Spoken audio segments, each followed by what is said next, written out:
Hey y'all, welcome back to the Inner. Today I'm joined by my brother, Martin Davis. Hey, how you doing today? I'm doing just fine, my brother. Doing just fine. Thanks for asking. It's nice to have you on. If you could introduce yourself to the audience and tell them a little Mhm. bit about yourself. Sure. Martin Davis, native Houstonian, um, born and raised here. A little bit of a background in athletics. Played college basketball, and from there, just kind of moved into the work world, the real world, so to speak. Eventually ended up in grad school. Um, just have fought the corporate uh, battle for so long that I just decided that getting into entrepreneurship full on was the go to move. So yeah, yep. That's cool. So tell me a little bit of your story. I know you said you started out in athletics. Mhm. I met you through business and eventually we veered a little bit into spirituality. So tell me a little bit about your journey. Kind of give me a Yeah, autobiography. yeah, sure.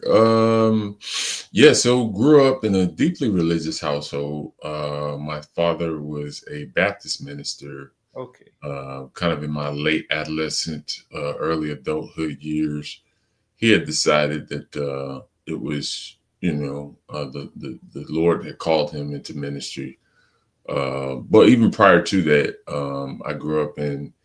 I was thinking about this the other day. I had experience as a child in a congregation where I I guess I encountered somebody that was under um, the enemy's attack, and like it was straight out of a movie.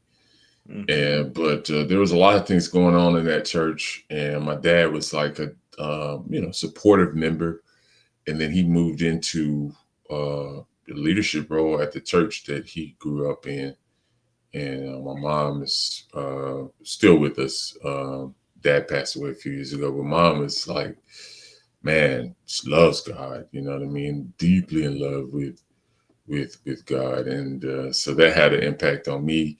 I eventually ended up in ministry. Did 4 years under my dad, and man, you talk about a challenge just getting in front of people and speaking on a consistent basis was good for me. Really was good for me as an individual to kind of shape maybe who I am today.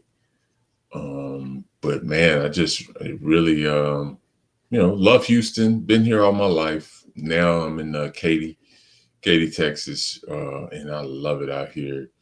But yeah, just been in this hot, humid city for almost 40 some odd years now. We've been getting good weather lately, though. Yeah. Yeah, Yeah. yeah. Texas not for the weak. Mhm. I talk to people all over the world and they like, oh, I want to come visit. I'm like, no, you don't. It's always hot. Our winters It's, is 80 degrees. I know we get like maybe a month. It sneaks up on us. You know what We I get mean? three Like, weeks of winter yeah, scattered yeah, out. yeah, yeah. It's a good But time though. Hard yeah, working. I understand that like I'm not a PK, but I'm probably as close to being one as you can get just because of how much I was in church growing up. And it wasn't Awesome. because I was made to be. I actually wanted to be when I was a That's kid. awesome, bro. Like Yeah, that's there really was good. things I hated, like early parts of my church. They didn't really have a youth ministry, so the only Mhm. thing they had for the kids to do was either dance or sing, and I hate doing both. So they had me in the children's choir against my will until we eventually had a youth ministry. But I can say that one of the better things about that is getting used to ministering while you're young. Because I Mhm, started out when I was like 14, mhm, 15 in ministry. mhm. Um, which is funny because I didn't actually have a relationship with God until I was 16. So I did a Mhm. few years of ministry just going by what I was taught. Yeah, And then I started going by who I knew. But you find out how much of adult life you kind of need the ability to speak boldly in front of people. true. Like Absolutely. whether you doing business, whether you just fellowshipping, there's a like it's an adult skill to be able to share your thoughts in Hmm. a public space. Yeah. Yeah. Because your words, you are your words, you know, in a lot of ways. You are your words. Like, you know, people judge you by the things that you say. They judge your intellect by the things that you say. They judge your heart by the things that you say. And those are things that we don't really, you know, a lot of times they aren't instilled in us as a young person. How um you know, I don't know where I read that, but it was impactful in a book. I read that somewhere. And yeah, you, in a lot of ways, you are your words. And yeah, getting up and speaking in front of people, it looks easy, but you Yeah. know, um, I have not yet, even in 4 years of ministry, mastered the ability to speak to a crowd and kind of move the crowd. Mhm. Actually, I preferred an audience that was more quiet when I was, you know, when I was in ministry, and one that would, you know, just kind of listen. I used to listen to what was that station, 88, you know, one of those is on the front end of the radio dial. And I would listen to ministers, and it would seem like they just had such command of the audience Yeah. in silence. You know what I mean? Yeah. They all went But to Morehouse. well, yeah, well, a lot of them were actually of a different persuasion, skin tone wise. Yeah. But yeah, I mean, yeah, and it was the opposite of the antithesis, I should say, of the environment that I Yeah. was preaching in. You know what I mean? A lot of ministers were, you know, they had the song that they sing at the end, the hoop. Yeah. You know. And that was never my thing. I did it one time. That was the last time I preached. Yeah. That was never my style either. Because like I got good at speaking only because I was in drama club as a kid. So I was Mm, used to acting. So I knew yeah. how to like so one of the things people don't know is that I actually hate speaking. And Okay. it's the fear of speaking that makes me good at it. It's because I Yeah. refuse to make a mistake while I'm up there. Yeah.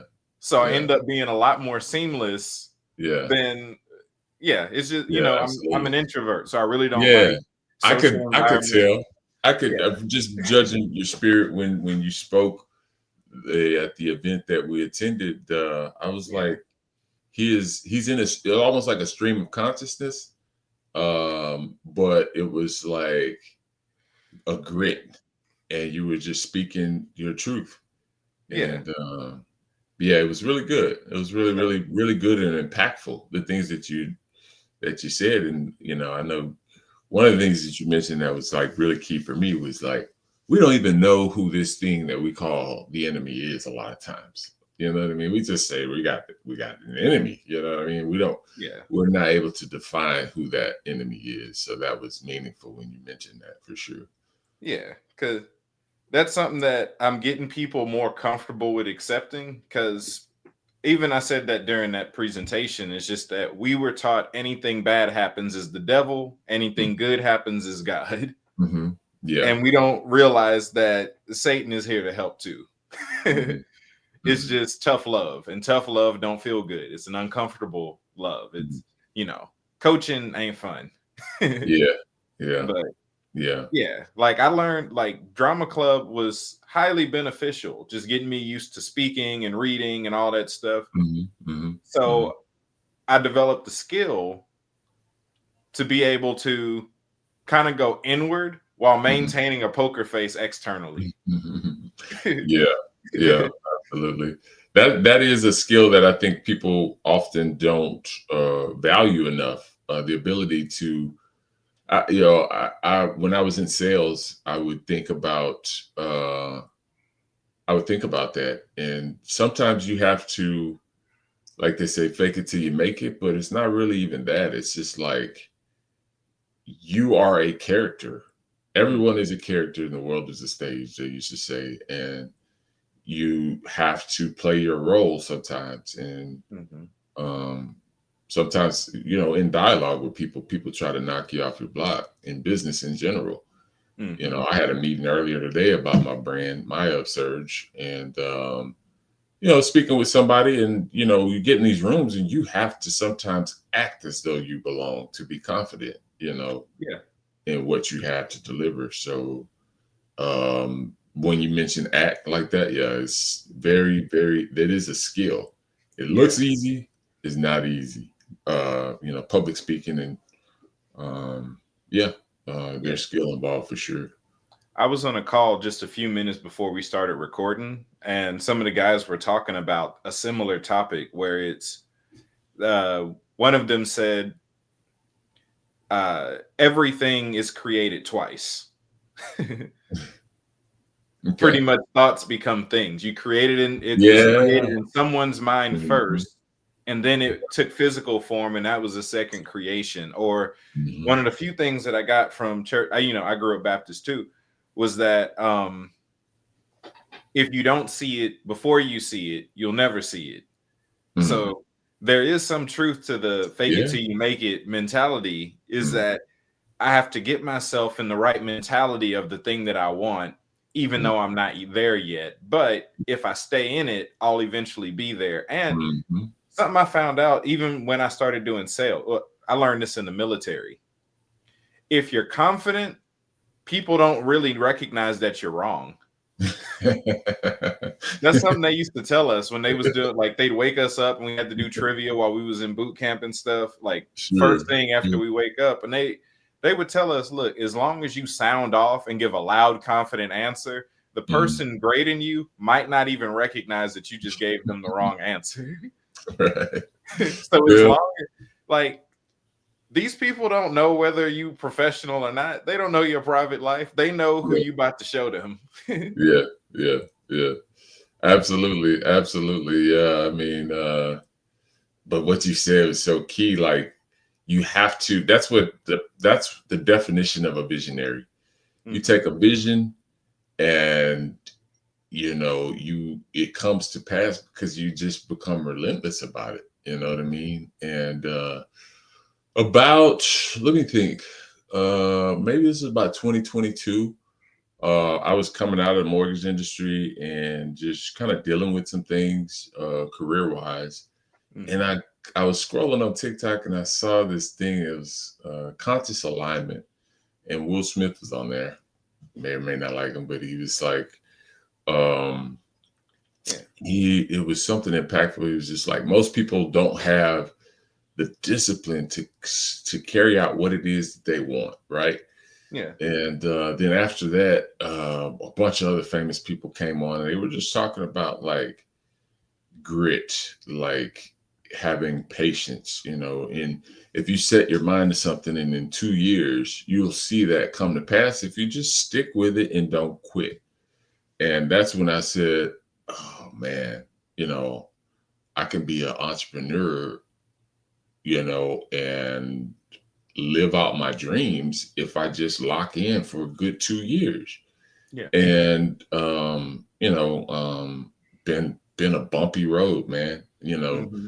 Just in full transparency, man. I've had family turn against me, Oh yeah. and you know, basically almost threatened me with homelessness and stuff like that. And it was just because I was just like, I'm not giving up on this. I'm not quitting my dream to go get a job to, what I mean, to pacify my own fears. Yeah. And I just decided, I was going to lock in. A lot of it had to do with just the vision that had taken shape. I went to school, HBU, studied business, and I was like, man, these people are going to get me set up where I have a good job and good career and XYZ. And that just didn't happen. You know what I mean? It was like, even now I'm fighting these people, to try to get them to act right towards, what I'm trying to do Yeah. career wise. And, you know what I mean? It's just overall, just being able to lock in on goals is what I've learned is what causes things to come to pass. People who have flat out grit and decide they're gonna lead regardless. You know what I mean? No Yeah. matter what nobody says. So I like that you mentioned Will Smith. I think the only two people in the world that don't like him is Jada and Chris Rock. I think everybody else like Will, but there's a video that I recommend people watch if you ain't seen it already. It's a video of his first time skydiving. Oh wow. Okay. And it's about what you were just talking about, overcoming fear. Yeah. Most people, the thing that causes most people to self-sabotage the vision that they have is the fear of starting, not even the fear of being in it. Mm-hmm. Mm-hmm. Think about being in a pool, right? When you go swimming, the thing everybody's afraid of is the first 5 seconds when the water cold. Yeah. So you'll Yeah. pace around the edge of the pool Yeah. for 20 Yeah. minutes because you ain't ready yet. Mm-hmm. Mm-hmm. But as Yeah. soon as you in it, it's over and done with. You good. Yeah. Yeah. Matter of fact, you'll actually keep the rest of your body wet just so that it doesn't dry up. And that's Mm-hmm. kind of how we do with life a little bit, is that once we start, we get comfortable with it, and then we'll actually keep ourselves in it, which is Mm-hmm. a blessing and a curse, depending on what you done got yourself stuck into. Yeah. But Yeah. that Yeah. was pretty much the gist of like the skydiving video. I recommend people watch that. Yeah. Um, Yeah. Yeah. He's Will Smith is he's an extraordinary person if you really think about it. You know what I mean? He's a like almost like the epitome of overcoming. That situation that he went through and the Oscars could have derailed a lot of people. I almost want to say it derailed Chris Rock because he came out with that not to get off too much yeah, off topic, but he came out with that special and he just seemed emotionally a wreck. But here we are with Will Smith. He's just like dancing on TikTok and yeah, doing his thing, man. And ultimately, I think that's the thing. People will respect you, respect your vision if you lock in and you just go for it, and you become relentless. You know what I mean about what it is that you're seeking to accomplish. And I just even as we speak right now. I'm thinking about that. You know what I mean? Some of the great leaders, the Martin Luther Kings of the world, they just said, you know what? I might get beat up. You know what I mean? I might get thrown in jail. yeah, But I'm doing this just because it's um, deep within my heart to see carried out. And that's what I am with. And they say, I got into business because I mean, I wanted to be successful. I wanted to be monetarily compensated. But I've learned over time. I've studied people like Myron Golden, one guy that he's a minister, but he talks about finances and money and stuff like that. And mhm, his thing is, you know, um, gosh, it escapes me, but essentially grit, grind. You know what I mean? You got to have it, in order to see things come to fruition, whatever it is that you want. But that's what I was gonna say. When you're offering something to the market, you're not always offering you're not always offering something to the market to come to pass so that you can again be monetarily compensated. You have to solve people's problems.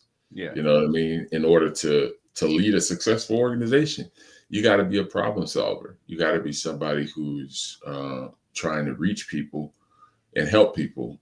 And is there a reward tied to that? Of course, of course there is. But the objective has to be help people out as often as you can, as much as you can, um, for sustainability purposes, if nothing else. You yeah. know what I mean? Where would you say that you got your hunger for business at? Like, what really gave you drive for this? Yeah, that's a really, really good question, brother. Really good question. I think that I always wanted to. I remember as a kid wanting to be a designer, wanted to be a fashion designer. And then that evolved into like business people always wear suits. You know what I mean? When I was younger, like business people, they usually wear suits, and that type of thing. And It's just the culture that we're in, to be quite honest. You know what I mean? If I had my choice, I would be where you are, to be honest. I would be the leader of people in a more spiritual manner. However, I've seen what that does to families. I've seen the kind of the impact that does have on families. Ministers, the enemy comes from ministers' families, you know, in a lot of ways. And I just, you know, I went to when I was in grad school. It's just kind of like I kind of got to pick here. You know what I mean? I have to make a decision. Like, do I want to be all in on business, or do I want to be all in on ministry? Mm-hmm. Fortunately, I went to Houston Christian University. Don't right now they're a sore spot for me, but you know there's still some representation there for the spirituality and the belief system involved in that, and the intersectionality of Christianity and business. You know what I mean? I value that they tackled that challenge because it can be a challenge. You know. Yeah, I found because of how many stories, and like you see, this is my show, so all I do is Yeah. hear people's stories, and I've been doing that since before I had the show. Mm-hmm. I agree. In most cases, it's hard for them to balance family, ministry, and business, Mm-hmm. and they can only do one well, the other subpar, and the other one suffers completely. Yeah. Yeah. uh, there's few people that I know that actually steward all three well. Mm-hmm. Mm-hmm. And Mm-hmm. I ain't gonna Yeah. say nobody's name because the moment I do, they're gonna have an issue in the area I just congratulated them on. But I've Man, we seen gotta pray for those ministers, man. We gotta what pray for you guys. I mean, those yeah who accepted the call and carry it out, you know. what I found out is that it takes, and me and Casual both believe this, that you pretty much got to do the opposite of what you learned in church for most people, is that it doesn't necessarily apply to the real world. And Yeah. a lot of that stuff fails because they try to apply theology Mm-hmm. to real life. Mm-hmm. And by that, like, they'll do things like, oh, to show God that I'm dedicated to him, I'm gonna do everything down at the church. Mm-hmm. God Mm-hmm. didn't ask you to do anything at the church. So all your time is going to the church. Yeah. I didn't ask you for that. Yeah. But you Yeah. was taught, I was taught, right? I grew up Baptist too. We was taught, in order, you can't love God and not love church. Mm-hmm. So people will give their attention to the wrong thing and Yeah. expect God to bless. Like, Yeah. certain self-sabotages like that make it a Yeah. lot more complicated than it need to Mm. be. Absolutely. People will not desire to carry out their dreams in this life Yeah. behind the next life, right? And I don't think that that's the way that it's meant to be. If that were the case, then we would disregard our bills. We would that's not how things are meant to be. We are meant to we're meant to have a certain quality of life while we're here, Yeah. and that is not achieved by making making those four walls everything in it, any and everything that's impactful to you. Now, Yeah. being about your father's business, that's one thing, Yeah. but you can do that anywhere. You can let your life speak, for what the Yeah. glory of God is, on a day-to-day basis. Yeah. But yeah, man, you're absolutely right. Some people, they just they'll talk down on success of others. You know Yeah. what I mean? Just behind, like, we're living for the wrong reason. No, we're not living for the wrong Yeah. reasons. We just got the reasons misunderstood. Yeah. Like you just said, the reason why they can't have financial success and a good ministry is because they hate all the people that got it. Yeah. They Yeah. can't stand Creflo Dollar. They don't like Joel Osteen. Yeah. Yeah. Yeah. Not saying I agree That's with unfortunate. everything, but it's a mentality that you code yourself into that says ministry and money together is always bad. Yes. Yes. Absolutely. And it becomes a generational thing. I can tell you that. It becomes Yeah. a generational thing where it's pervasive. It's like, you can feel guilt behind success, but there should be no guilt tied to success. No man knows the day or the hour. If Christ comes 300 years from now, I will want my offspring to live a good 200, 300 years. You know what I mean? So I have to work today as though I'm planning for that. You know what I mean? And, that is, that's embedded in the name of my company, Davis Legacy Holdings. You know what I mean? Mhm. I'm trying to leave a legacy of, something that's not given away, my time given away to somebody to be able to tuck money away into a 401k, right? I mean, Yeah. it's just not where I don't, some entrusting other people who don't really care about you to support you and your family. You know what I mean? Um, That's something. It's taken me, honestly, Nelson, it's taken me almost 20 years to figure that out. You know, and but it was because that was what's been ingrained in me as an individual. Like, yeah. you get yourself a great job, you go out there, you know what I mean? You go out there like you probably a little younger than this, I'm gonna date myself, but like Calvin from the Dave Chappelle skits, you go get you a good job, you Yeah. go to work every day, and you come home and you be thankful. Well, I mean, that has its merits, but everybody's not cut out for that. Yeah. So It yeah. reminds me of something like I've heard it said before that like your age group, the millennial, Mhm. um, I'm actually y'all Gen have Gen some X. that's a millennial, yeah. Yeah. Oh yeah, So I'm somewhere, like, so like late Gen X and millennial, they say yeah. that y'all usually have the most frustration in the world because y'all followed all the rules and it didn't work for y'all. Y'all did everything that y'all were Preach, told my to do. brother. Y'all Preach, my graduated brother. school, y'all had good grades, Yes, y'all went to a good college, got your yes. degree, worked hard, and it didn't profit y'all. It worked for Mhm. the generation right before y'all. Right. It did. It did. And it did. And I mean, I can get into the political aspects of that, like with Yeah. regard to like the Reagan administration and Oh yeah. the changes that were put in place with regard to even student loan debt. You know what I mean? And just the overall shift that took place. Yeah, I mean, it was at one point set up well for people to, retire with a company and be a cog in the wheel. But Yeah. cogs in the wheel, they don't, it's not set up for cogs in the wheel these Yeah. days anymore. You know what I mean? It's just not from an economic standpoint, it's just not that way anymore. And the sooner that people recognize that, I think the sooner that they'll be more fulfilled in their Yeah. careers. And that's something that you guys, the younger generation, has figured out. And I have like the most utmost respect. I'm in e-commerce. All Mm. these e-commerce entrepreneurs that I work with, man, 19, 20 years old, you know what I mean? Just like, okay, I'm good. You know what I mean?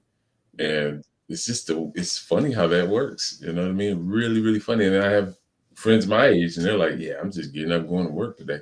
Like, wait a Yep. minute. Yep. That's Yeah. something. That's something that I teach is that the generation that comes next reveals the flaws of the generation that came before them. Yeah. So the reason that we're like that, we have this branding that we don't like to work. Hmm. Most of us were raised by hardworking parents that struggled, Yeah. which Yeah. means that we saw that hard work didn't pay off. And we Yeah. needed something unorthodox. We had to think Hmm. outside the box. It's like, yeah, that Absolutely. sounds good. We would like to say that our hard work is going to profit us Hmm. something. I don't have a family member who can say even me growing up, there was a point where my mom was working 3 jobs and we were still poor. Yeah. I can't Yeah. say hard work pay off and it's It not paying don't. off in my It childhood. don't. It don't. If um, there's anything in the last decade of my life that I've realized, I've had jobs that refuse to pay me. I'm getting up, Yeah. going to work, going to the office in the insurance field where all this money's supposed to be flowing around, and I'm going to your office every day, and you're not going to pay me. Like these are the types of things that, yes, on a large scale, that we've been dealing with as on society, in society.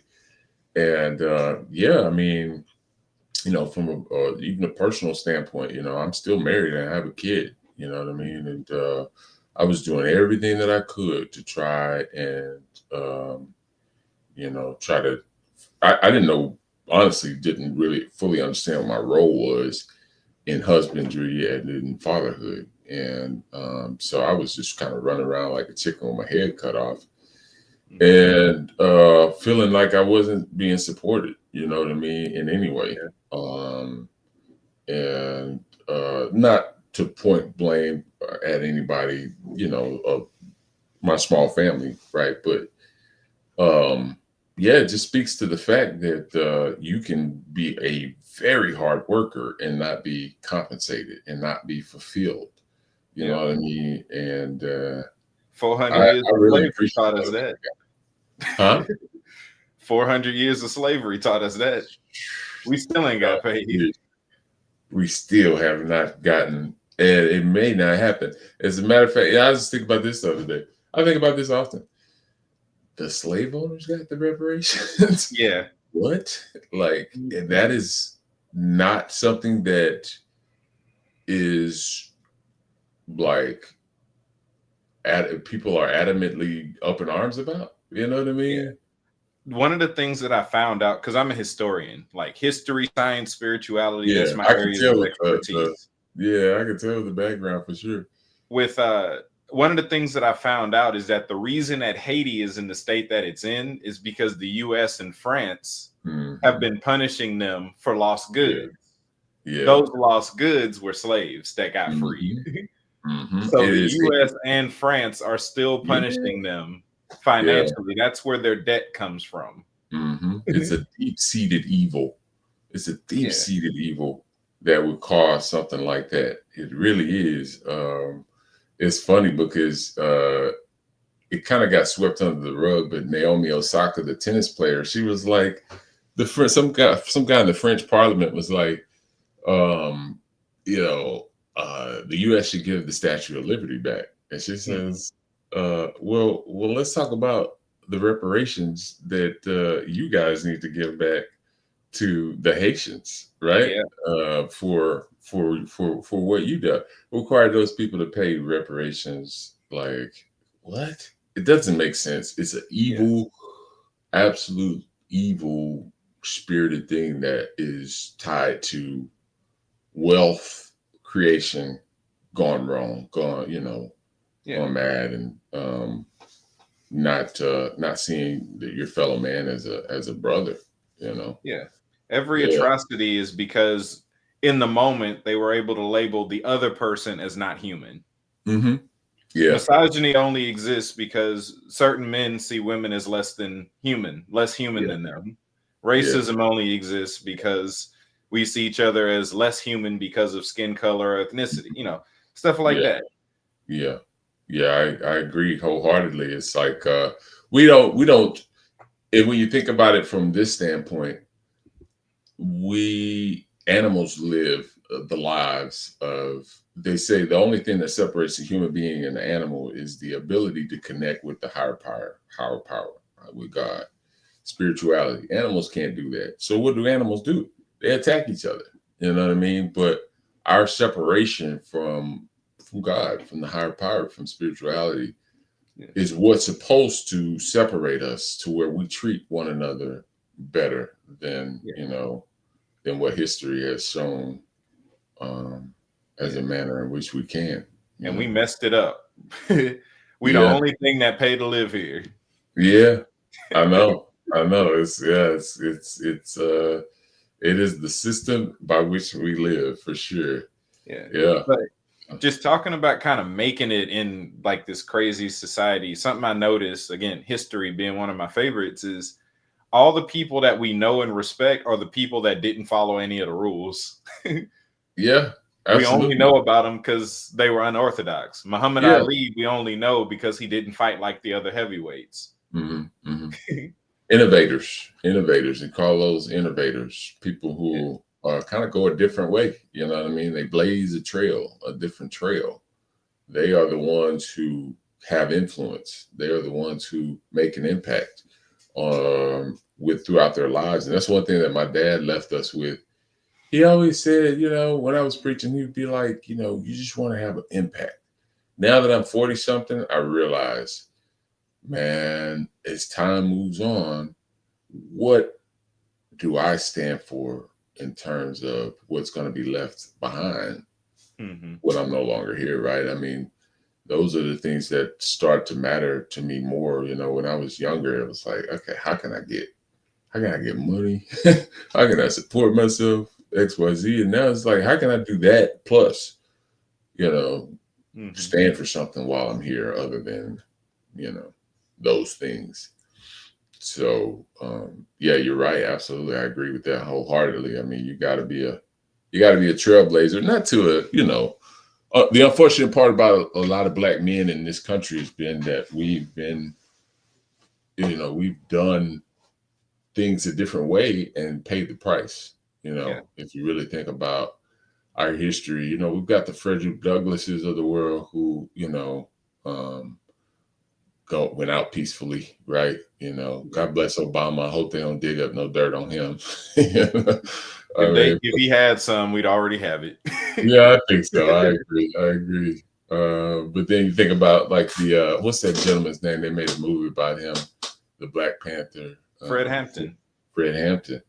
Yeah, I mean, only 21 years old, and stomped out basically. You know what I mean? Just because Malcolm X, obviously, Martin Luther King, obviously. You know what I mean? It's just that way where you have to really kind of be. You got to be like Obama, where you kind of, not slick, but you know what I mean, very diplomatic. You know what I mean, in order to leave your mark and get accomplished what it is that your goal is. Yeah. Because even with the civil rights issues we facing right now, we have to come up with strategies that work in this day. If we try to redo what Martin and Malcolm did, it's not going to work. It's not going to work well. It's not going to work well. We can learn from them, but we got to create something that works for this generation. And that's what I'm very proud of where we are right now as a culture, because first Trump term, it was a lot of protests. But if there's protests now, you can see, I do some TikTok, and then it's oftentimes the young Black women, and they'll mention, we ain't doing it this time around. We'll we'll get you in the pocketbook. You know what I mean? We'll boycott you. You know what I mean? Silently in that aspect as well, but we're not gonna fall for this ridiculousness of It's especially because the voting results of who voted for what, it pretty much showed that I want to say it was 96% of Black people in general didn't vote for him. Yeah. We all heard, for the most part, 90% of us, over 90% of us saw what it was for what it was and didn't support him. And you know what's funny about me?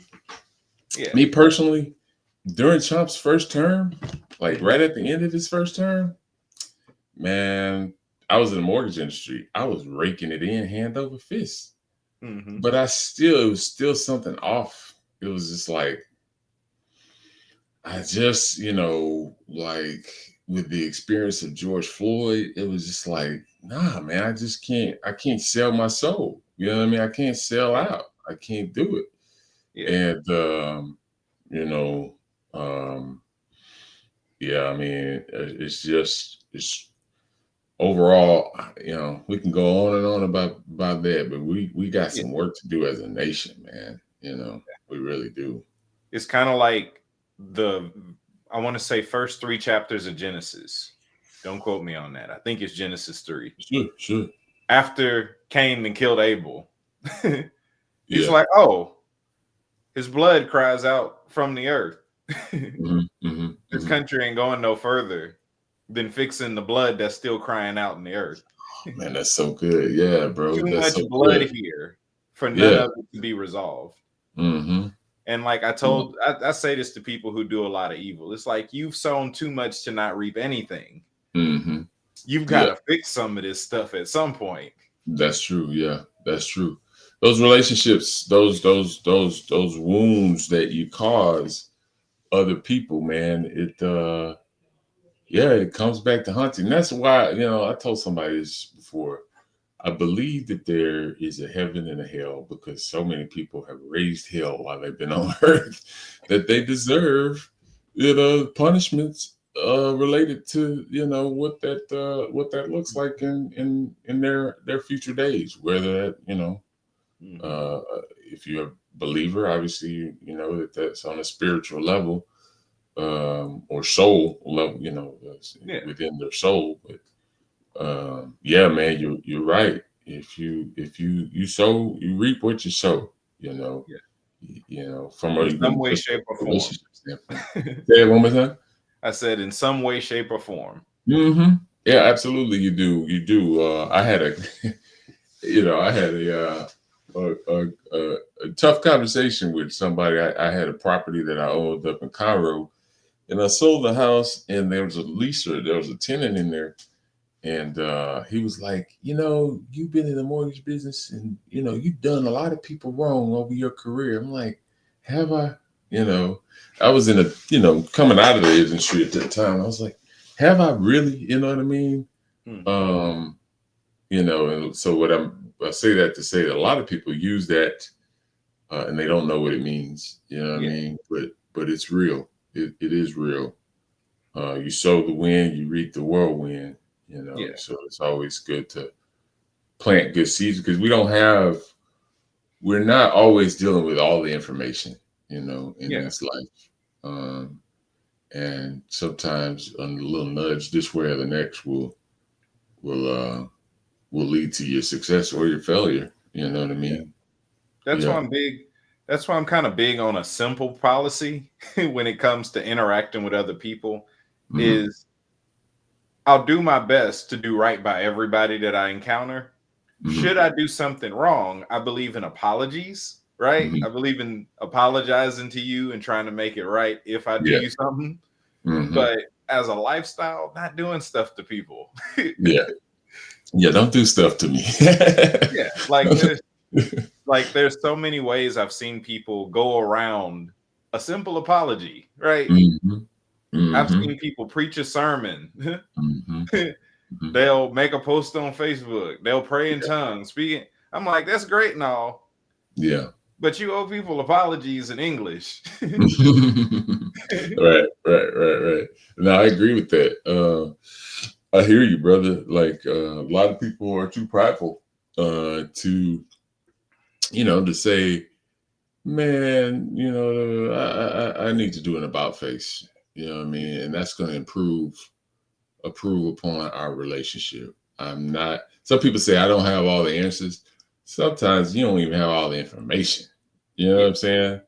People don't even want to come to the point at which they understand that they're not even working with all the facts. They think they're working with all the facts, but they're not necessarily, working with all the facts. And yeah, I mean it's man, this is good conversation. I just want to get that out there. This is really good conversation, man. I want to tell you, man, I really appreciate the opportunity to be on here. yeah, I do, man, and I yeah, see what you're doing online, and I appreciate being a part of the community, man. And yeah. just It's want nice to get having that you out there around. before it gets too late, huh? I said it's nice having you around. Man, for sure, man. Roy Johnson was the contact that I've been, pretty cool with him for quite a while, and I think he knows that I've just been towing the line between the work life and entrepreneurship. You know what I mean? And every time I call Roy and I'm like, "Hey, man, you know what I mean? I need your help on something." He's like, "Yeah, man, let me help you out." And so I think a few days before that event that you and I encountered each other, he was like, "Yeah, there's one opening. It's gonna be good. It's gonna be really, really good." And I was like, "Ah, how good could it be?" And I invested a lot, a lot to get to the event. I invested a lot, and that's exactly what it was. It wasn't, me, paying transportation and carving out time. It was, the Lord wanted me to be there in that room. You know what I mean? And I'm thankful that He orchestrated that through Roy. And Yeah. yeah, I'm excited, man, because we got the book. Well, there's something that I'm being nominated for with regard to the book that I put out, the Black Supply Chain. Yeah. Yeah, that's out on Amazon. So really thrilled about that, man. And just give a little backstory about that. That's just Hmm. going to school at HBU, sitting down in those classrooms, being taught the economics of demographics, you know what I mean? And from that, I was like, man, put out a book so my people can understand on in these business schools how we're being viewed and how, all that. That's all it is really a viewpoint. You know what I mean? Hmm. Uh, so that was the motivation behind the book, which just got put out. So things are turning, man. Things are turning. It's just me being stubborn, man. As you know, sometimes people get in their own way, and in maturity, I'm learning to kind of step out of my own and allow things to take shape. Yeah. That's the beauty of the journey, is finding out the areas that you self-sabotage. Yeah, It's like there's a part of it where it's like, okay, this is where I'm messing up. But the more beautiful thing is that you finally know what to do right. You know what to change now. Some yeah, people don't know where yeah, to start. yeah, yeah. The reality of it is you're here still. You have an opportunity to correct things, and just that approach alone. Like some people I hear, they say, "It's just the way I'm made. It's just who I am." Yeah. Well, if you just rest in who you are, you'll never evolve into who you can be. You know what I mean? And so I've always really kind of tried to be an open-minded person with regard to who I am character-wise and the developments, areas of development. And that's one thing that, quite frankly, marriage has taught me. Marriage has taught me, hey, wait a minute, you got gray areas. You know what I mean? What my dad would call gray areas, and so um, marriage. I've been married overall 10 years, the same woman. You know what I mean? And she used to always tell me, marriage is a mirror, Martin. Marriage is a mirror, and that's a tough pill to swallow. But Mhm. again, me being stubborn, that was the reason why it was tough. Just Yeah. being humble in who I am, and changing direction for the good of the relationship. Yeah. It's not always easy to do, but required. If you could share a little bit on some advice you have for other couples, other married couples, or people who are Okay. looking to be married. Yeah, I'd love to do that. I'd love to do that. I'd love to do that. Yeah, so you want there are signs of a good relationship. There are signs of a good relationship, and there are signs of a bad relationship. There's a signs of a relationship that needs improvement. Good relationships can turn, um, and I believe that bad ones can too. But I think that within those good signs, you see two people that are supportive of one another and the direction that those two individuals are going, because you're supposed to be tied to each other for life. So people change, people grow, people develop. Um, and it requires a significant amount of commitment that most people aren't built for, Hmm. in this day and age, really. You know what I mean? Oh, you can get built for it. You can get to that point, but you have to have the approach that marriage is. It's a mirror. You have to look at yourself and Iron sharpens iron, as the scripture says, and that doesn't go for, that goes for marriage too. I Mm-hmm. think, you know what I mean? You want both parties to be at their best. And one thing that is, I look at a lot of YouTube just trying to gain wisdom. When you got two people going in different directions, it could be, you want to guard against that. Like me personally, coming from mortgage, my wife would always say, why would you want to stay in mortgage? Why I don't understand why you want to stick and stay in that. And her idea was move into, financial services and insurance. Well, I you certain times in this life you do things and your heart isn't in it. You just do it just because. And that was a moment for me where I was just doing that just because. And they, the Harmozis, I'll bring them up again. When you got a dream and you're going after your dream and your spouse is like not fully committed, it's trying to